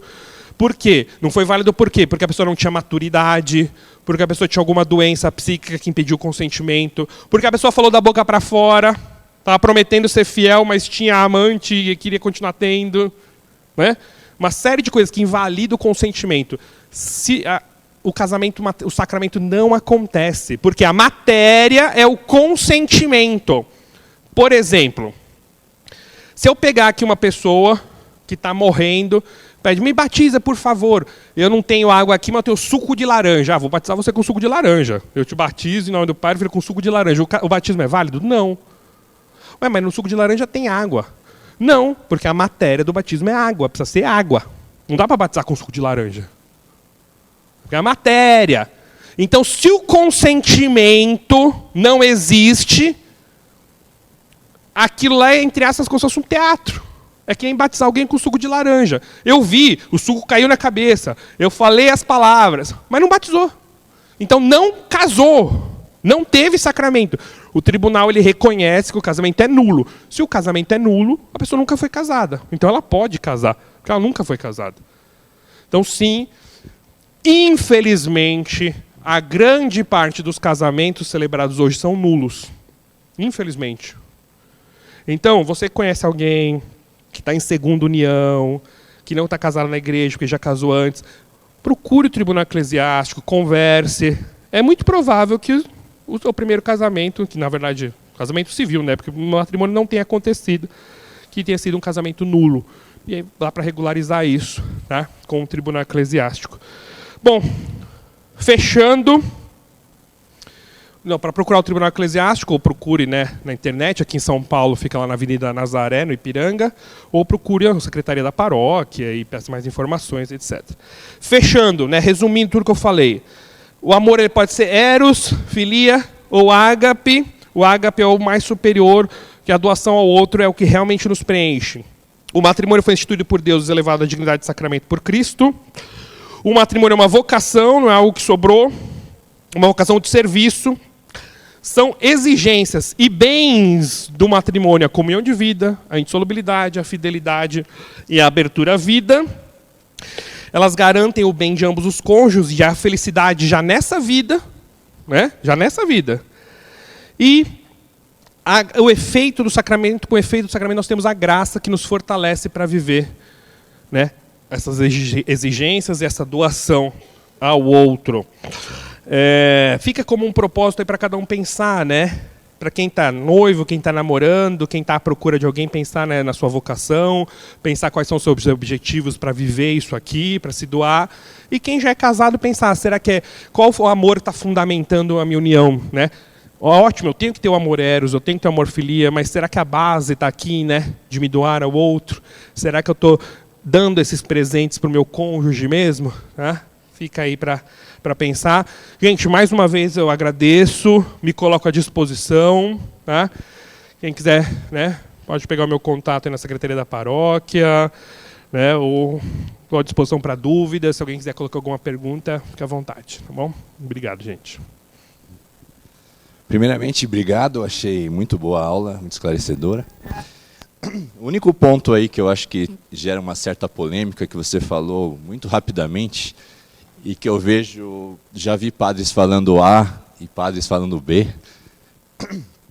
Inclusive o professor Felipe Aquino, que eu gosto muito, deu uma palestra recentemente que gerou muita polêmica, é sobre a abertura à vida, ou seja, evitar filhos por questões financeiras. Isso é um ponto que eu vejo que as famílias de hoje em dia têm feito bastante, né? E eu me pergunto assim, onde é que fica a providência divina nessa história, né? E, por exemplo, antigamente as famílias tinham muito mais filhos, porque eu acho que elas não pensavam tanto nisso. Hoje em dia, muitos pensam, se meu filho não puder ter um celular legal, se não puder ter uma escola particular, então eu vou ter só um ou só dois. Queria saber, na prática, o que a igreja diz na prática, porque é muito fácil falar, não, eu vou ter só dois porque é mais cômodo para a família, né?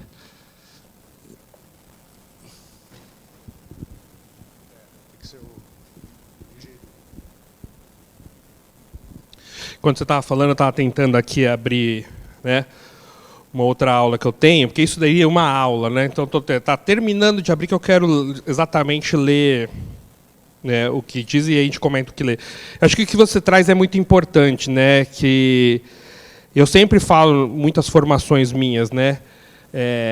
Não confie em ninguém, nem em mim.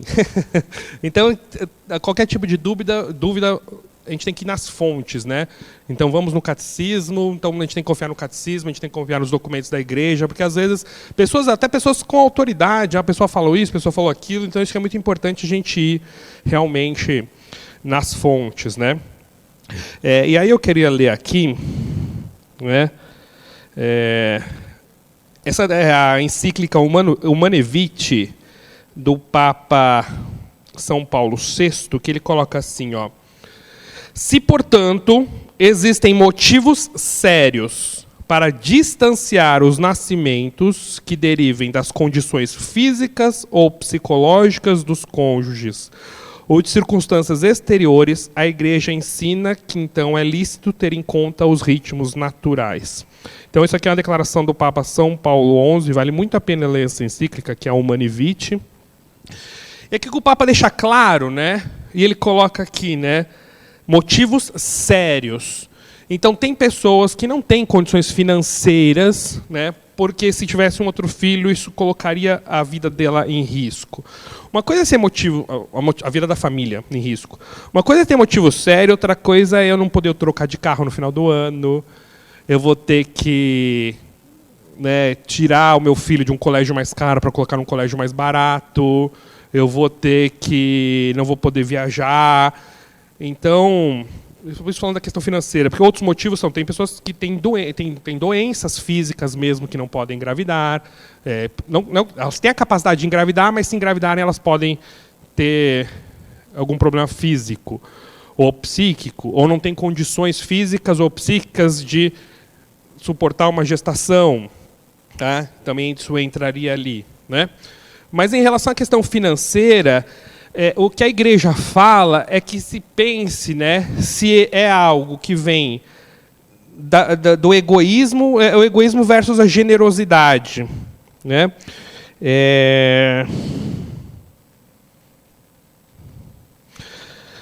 A paternidade responsável é livre, ponderada e generosa decisão dos cônjuges de ter uma família numerosa ou de espaçar um novo nascimento por algum tempo, ou ainda por tempo indeterminado, diante da existência de graves motivos, né? Então, o que a igreja fala é isso, no sentido de eu tenho um motivo grave. Sim, assim, você traz a questão da providência divina, acho que isso é muito importante. Mas eu tenho que ser responsável. Então, se eu tenho um motivo grave, né, então a família ela passa por dificuldades financeiras, é importante que, né, se espace a gestação, o nascimento de um outro filho, até que por um tempo, ou por tempo indeterminado, como é dito aqui, né? Agora, o que é necessidade e o que é egoísmo? E egoísmo é diferente, é ao contrário da generosidade, porque ter filho é uma doação, né? Todo mundo tem filho, sabe que a gente precisa muito disso aqui, do amor ágape, né? Precisa se doar, precisa abrir mão de várias coisas. Então, o que a igreja fala é isso, a questão de você está sendo generoso ou você está guardando, né, para você o seu tempo, o seu conforto, porque quanto mais filhos eu tiver, sim, eu vou ter que abrir mão de algumas coisas, né? Então, eu lembro aqui de cabeça agora assim, o padre Paulo Ricardo uma vez falou, né?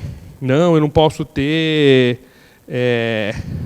eu vou ter aqui só um filho porque eu vou garantir a educação dele, para ele ir para uma excelente universidade, etc. e tal, para ele entrar na federal e depois virar marxista comunista, né? E ir direto para o inferno. Então esse é o projeto do católico médio. E é isso, né? Então você tem que cuidar da educação dos seus filhos, você tem que ver o que está sendo ensinado, tem que se esforçar, às vezes é colocar num colégio mais barato, sacrifica uma série de coisas, né? Então, assim, é a questão da generosidade. Então, o que a igreja fala é isso. Não é que o católico, para ser católico raiz, tem que ter 15 filhos. Não é isso, né? Então, depende. Cada família tem que olhar.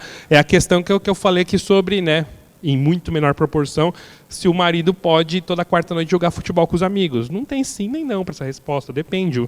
O que é bom para a nossa família, o quanto entra de generosidade, o quanto entra de egoísmo. Então, a igreja ela não dá uma resposta assim. Ela deixa para que a pessoa decida e se examine sua consciência diante de Deus no que é egoísmo, no que é generosidade. Não sei se eu te respondi ou se eu te enrolei mais.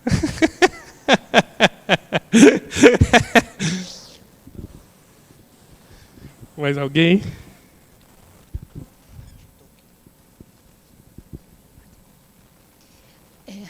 Eu queria fazer uma pergunta sobre ser uma só carne. Uma vez eu assisti uma palestra do padre Antônio, que é lá da São Pedro de São Paulo, e ele disse assim, que quando um casal se une, naquele momento, então, é uma só carne, formam uma só carne. Mas, por exemplo, quando Jesus fala, né, então o homem deixará seu pai e sua mãe e se unirá à sua mulher e serão uma só carne. Então, por exemplo, eu sempre entendi que quando as pessoas se casavam e então consumavam o casamento, ali se formava uma só carne. E depois disso, era uma só carne, entendeu? Então, depois desse comentário do padre Antônio, eu já não sabia mais se era só naquele momento ou, então, para toda a vida. E a outra pergunta, então, vamos dizer que um casal não consumou o casamento por qualquer motivo, ou mesmo casal idoso que se casa e daí já não tem mais uma vida sexual, o casamento é válido ou não é válido? O povo aqui é alto nível, né? Vamos lá, uma só carne. E aí entra a sua primeira e a segunda pergunta, elas estão muito unidas, né? Quando a gente fala uma só carne, E aí eu já vou respondendo um pouco da segunda para responder a primeira, né? O casamento, a gente fala casamento rato e consumado. O casamento rato é a celebração realizada. A partir daquele momento a gente fala casamento rato, foi realizada a cerimônia. E o casamento consumado é a noite de núpcias, né? Seria aí a união sexual. Então o casamento ele precisa ser rato e precisa ser consumado. Mesmo que o casal tenha vida sexual antes do casamento, ele deve ser consumado depois. Tá? Então, não, a gente já consumou, agora é só trazer o rato aí, o gato, o cachorro. Não. Tem que consumar depois. Tá? Rato e consumado. E aí essa uma só carne, né, tem até como uma questão anatômica interessante, porque, olha só, isso é muito bonito, né? O meu pulmão, ele funciona independente de qualquer pessoa. O meu fígado funciona independente de qualquer pessoa. O meu coração funciona. Agora, um órgão sexual masculino, cuja finalidade seria, né, a geração de um novo ser, ele só funciona com um órgão sexual feminino. Um homem sozinho ou uma mulher sozinha é incapaz de gerar um filho. Então são órgãos que não funcionam sem essa complementariedade. Uma complementariedade fisiológica e até anatômica. Essa é a beleza, né, dessa união. Tá? Que a gente vê até na questão material. Deus até providenciou isso até materialmente. Isso é muito bonito. Né? Então existe essa união na celebração, porque a pessoa ao mesmo tempo se dá e recebe a outra. Né, porque é Cristo se dando e recebendo a Cristo. No rato, no consumado, essa união que o Papa São João Paulo II fala, que essa união se dá no leito conjugal. Né? E aí essa uma só carne é isso aqui. Né? Essa uma só carne no sentido de temos uma vida em comum. Eu não posso ter duas vidas, porque se eu tiver uma vida aqui, né, na igreja, e eu falo, não, eu sou psiquiatra, eu atendo, mas aí segunda-feira alguém me encontra lá vendendo pastel na feira, mas não será psiquiatra? Não, eu sou pasteleiro aqui, eu tenho duas vidas. Ou a pessoa é um mau caráter, ela está mentindo, ela não é nenhuma coisa ou nem outra, só uma coisa, ou a pessoa tem alguma doença, que é esquizofrenia. O nome esquizofrenia é justamente essa cisão. Então, se o marido tem uma vida e a mulher tem outra, é uma só carne tendo duas vidas. Então, isso é uma esquizofrenia, uma cisão. É uma doença. Tá? Então, é uma vida só. É claro que o marido tem a carreira dele, a mulher tem a carreira dela, profissões diferentes ou não, ramos diferentes, mas que confluem para o bem de uma só vida, que é o casal. Inclusive, o marido e a mulher devem estar na frente dos filhos. Tá? Então, assim, quem é a pessoa que eu devo mais amar? Não são meus filhos, é o meu marido, é a minha esposa. Porque é a minha carne. A minha esposa brinca que ela fala assim, quando eu falo isso para as pessoas se espantam, mas também elas estão imaginando assim, na beira do precipício estão meu marido e meus filhos, quem que eu vou socorrer? Não é assim. Né? Não é que você está na beira do precipício escolhendo quem você vai socorrer, mas sim, a doação maior é para o outro. Está na frente dos filhos. E o que a gente vê, muitas mulheres colocam os filhos na frente do marido, mas também tem homens que fazem isso, e muitos homens colocando o trabalho na frente da esposa, e muitas mulheres também estão fazendo isso. Então, nem o trabalho, nem os filhos devem estar na frente do marido ou da mulher. Porque é uma só carne. Então, a uma só carne está aqui, nessa união. Tá? Em relação ao casamento não consumado, o casamento ele tem que ser consumado. Se o casamento não é consumado, ele pode ser dissolvido. Inclusive, ele é dissolvido num processo pelo próprio Papa. Então, uma vez eu recebi um processo que o casal alegava que eles conviveram por 2 anos, e durante esses 2 anos, por uma série de questões, etc., e tinha laudos, tinha um monte de coisa no processo, eles não conseguiram consumar. E porque o casamento não foi consumado, isso foi encaminhado direto para o Vaticano. Foi direto o processo. O tribunal eclesiástico funciona assim, a gente tem o tribunal de primeira instância, é como um tribunal civil. Depois a gente tem o tribunal de segunda instância, Então, por exemplo, o Tribunal de São Paulo ele é segunda instância do Tribunal do Rio. Então, São Paulo é primeira e segunda instância. Tem primeira instância, segunda instância, e a terceira e última instância, que seria o Supremo Tribunal, é a Rota Romana, que fica no Vaticano. Quem é o presidente da Rota Romana é o Santo Padre, né? É o Papa. Então, encaminharam para a Rota Romana para o Papa fazer a dissolução no sentido de anulidade matrimonial. Só que o presidente o decano da Rota Romana, o cardeal, ele analisou e tal, e ele achou que por conviverem 2 anos não tinha como afirmar se houve consumação ou não, tinha relatos assim, de tentativas incompletas, etc. Ele encaminhou de volta para a primeira instância. Então, não, esse processo vai ser julgado normal via primeira instância. Então, voltou, e aí entrou em primeira instância, e aí acabou caindo na minha mão, né? Aí veio uma carta do cardeal explicando isso, e a língua oficial da igreja é o latim, então veio uma carta de uma página inteira escrita em latim, né? Mas, graças a Deus do Google Tradutor ajuda. Mas o cardeal estava explicando isso, não dá para ter a certeza e tal. Mas quando você tem a certeza, sim, que o casamento não é consumado, ele pode ser considerado nulo, porque tem que ser rato e consumado, porque é onde se dá a doação. E aí o casal que não consegue, aí, por vários motivos, aí você traz a questão da idade, né? De novo, a gente vai cair numa coisa que eu não posso me estender muito, que senão eu ficaria horas falando isso, mas assim, pode ser usado um medicamento para ajudar. Por exemplo, um homem que tem dificuldade de ereção, ele pode tomar um medicamento para ajudar na ereção. Isso é moral, é lícito, porque está de acordo com o ato. O que é imoral é tudo que vai contra o ato. Tá? Então, por exemplo, poderia usar um medicamento, etc., para facilitar, para conseguir. Isso é uma coisa só para exemplificar. Mas o casamento precisa ser consumado, sim. E mesmo que a pessoa tenha tido vida sexual antes, com a mesma pessoa, ele tem que ser consumado após. Mais alguém?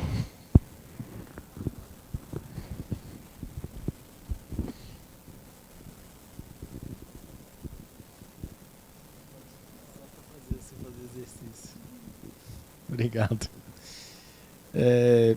Tem a seguinte questão também, né? O casamento, e aí o casal ele decide, não vamos ter filhos, ou seja, eles não estão abertos à vida.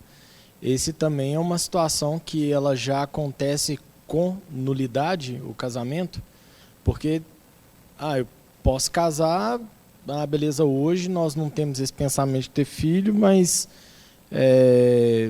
depois pensamos nisso. E aí mais para frente, não, realmente de fato nós não queremos, né? Os dois não querem, tomam essa decisão.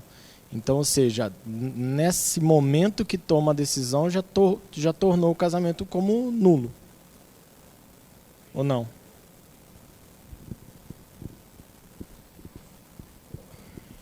Vamos lá. Vocês estão falando, eu vou caçando minhas aulas aqui, ó.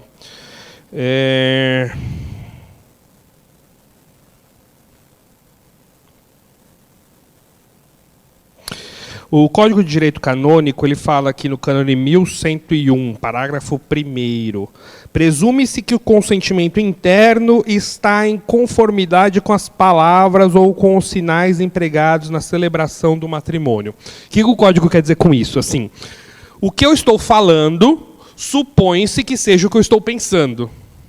Então, se a pessoa fala, eu te prometo ser fiel, até que se prove o contrário, a pessoa está prometendo. Mas o cidadão tinha uma amante antes do casamento. Ele virou para a amante e falou assim, eu só vou ali casar rapidinho, vou viajar uma semana aqui com a minha mulher, mas relaxa, a gente volta e continua numa boa. Não vai mudar nada entre a gente. Ou seja, ele já era infiel e ele fez o propósito ele tem o propósito de continuar sendo infiel. Então ele falou da boca para fora, eu te prometo ser fiel, mas internamente ele não está pensando. Então não tem consentimento. Então esse casamento, se eu provar isso, ele não aconteceu, ele é nulo. O tribunal precisa provar isso, não é só alegar, né? Precisa de provas. O processo de nulidade é uma coisa muito séria. Tá? Inclusive, assim, existe um advogado das partes, existe o defensor do vínculo, que é quem defende o matrimônio, existe a análise pericial, que é o que eu faço. Depois tudo isso vai para 3 juízes, os 3 juízes têm que entrar num consenso, não é por votação. Então é uma coisa muito séria, um processo, né? Então, assim, agora, uma outra situação. a pessoa prometeu ser fiel, eu te prometo ser fiel. Mas 5 anos depois, a pessoa conheceu, né, a vizinha e falou, nossa, essa vizinha aqui também não dá, né? E aí saiu com a vizinha, traiu. O casamento ele não ficou nulo. A pessoa prometeu ser fiel, tinha até o propósito de ser fiel, mas traiu depois, então o casamento não é nulo. O mesmo se refere à abertura à vida. Se o casal, então eu preciso me casar prometendo comunhão, prometendo para a vida toda. Se eu me caso, não, vamos casar para ver até onde vai? Então eu tenho que casar prometendo comunhão, prometendo indissolubilidade, prometendo fidelidade, prometendo abertura à vida. Se eu me caso prometendo abertura à vida e depois de alguns anos eu decido não ter filho, o casamento ele é válido. Porque eu casei prometendo isso.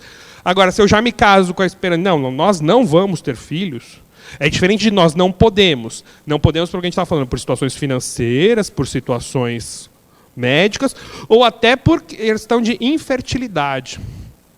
O código ele traz, por exemplo, 2 tipos de impotência. A impotência coeunde e a impotência generande. Né? A impotência generande é aquela que eu não posso ter filhos, eu sou infértil, seja o homem ou seja a mulher. Isso não torna o casamento nulo. Tá? A gente não consegue ter filhos, a gente não pode, etc. Paciência, né?